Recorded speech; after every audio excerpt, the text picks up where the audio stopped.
Hello and welcome back to another episode of World Traveler Cooking. Today we're going to do fish and chips, and I'm following the advice of a friend of mine, actually my boss in my day job, in terms of the batter here. He's from the UK, so I will take his word on certain things.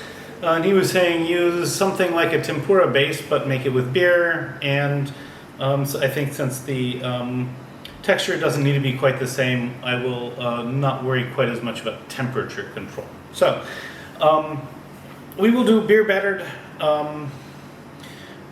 fish in this regard, and I don't really have a oil temperature thermometer, so I will go over some strategies on how you as a home cook can make these sorts of dishes at home without a thermometer for your oil as well.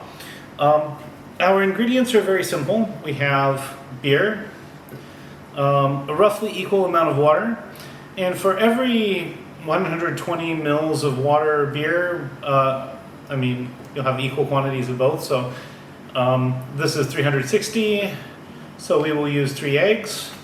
I will use roughly an equal weight of flour, so this will be like 360 grams of flour. I'll use about a quarter that much or a third that much of starch, so maybe 120 grams of a starch. I have a tapioca flour here, but cornstarch would probably be just as good. And then I have a set of fish here. Now use whatever kind of fish you like. What I can get here easily is ikan patin, which is also called dory. It is a catfish and it has a definite catfish taste. You could also get like red snapper, cod, whatever you like to do for your fish and chips, go get it. And I'm not going to cover the chips in detail here. I have another video on that. I'll link to it in the description along with the recipe. But that's actually going to be important because I fry the chips just before I get the fish ready. Reason being, that's a good way of making sure my temperature of my oil is about where I want it. So let's go ahead and get started. I'm going to start by frying my chips, and while my chips are frying, I will cut my fish into pieces of whatever size I want. Okay? So I'll get that started, then I will get started on the batter. I will get started on the batter when my last batch of chips goes into the fryer. Let's get started. So the last batch of fried chips are in, so I'm going to start by whisking my eggs until they are about like that. You can still see a little bit of eggs and whites, but not that much. Then I'm going to add 320 mils of ice cold water. And I'm going to reserve these ice cubes.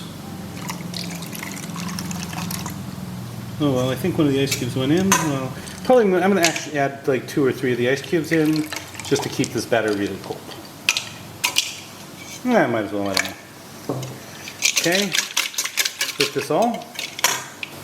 So I've added my beer and whisked again. Now I'm adding my flour and I'm whisking again, both kinds. And we don't want to over whisk this. It can be a little lumpy, it's fine. If I was making tempura batter, I would definitely do it with a set of chopsticks. That looks okay. So that's going to be our batter, and we want to keep it cold, hence the fact that I just left the ice cubes in. Next, I'm going to wait until my chips are just about to come out, and then we will add our fish. So the chips are still frying. Thing to remember, and the reason I'm doing it this way, is that the potatoes have a lot of water in them after you boil them, and that water boils off while these fry. And so the oil temperature just slowly changes. It goes from just above water's boiling temperature up to about where we want it for the fish. So I'm going to let these go until they're golden brown, and then we will take them out and we'll put the fish in. Okay, so it's a little hard to see on the video, but these are definitely getting golden brown. So out they come, and we will put our first piece of fish in.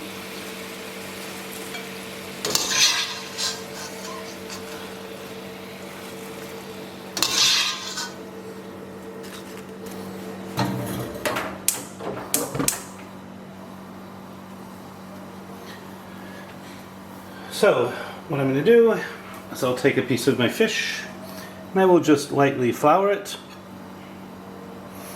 and then I will dip it in the batter on both sides and then gently lower it into the oil. And I will do that with 2 or 3 pieces of fish. If you like, you can do what they do with tempura and just top off a little bit of the batter on the fish as it fries. That is totally optional. So this is actually looking really good. I'm very happy with this recommendation. And the batter is turning into something that looks like it's going to be quite crispy.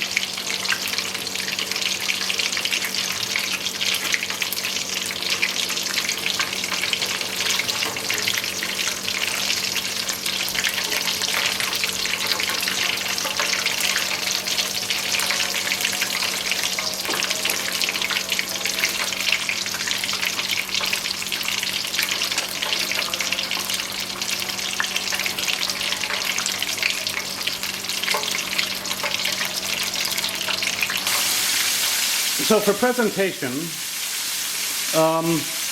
I just like to divide things up a little bit on the plate. There's really not much to it. People don't really usually expect a super classy presentation, but a little bit of color helps, so that's what I've done. At any rate, next up will be the taste test while I continue frying the fish, and then, yeah, that's it. As this is finger food, I'm not going to bother with silverware. I guess if you've already watched my British chips film, you know what I think of the chips. These are pretty good. And I'm just going to take one of these pieces of fish and I'm going to go ahead and bite into it. Oh my word. Crispy, tender. This is actually really good. This is some of the best fish and chips I've ever had. Ed, that's a great recommendation. I'm going to recommend it to everyone. Now, if you find this content interesting, please like, share, and subscribe. If you have anything to say about this recipe or this idea, please let me know in the comments. At any rate, recipes in the description. Bon appetit, and see you next week.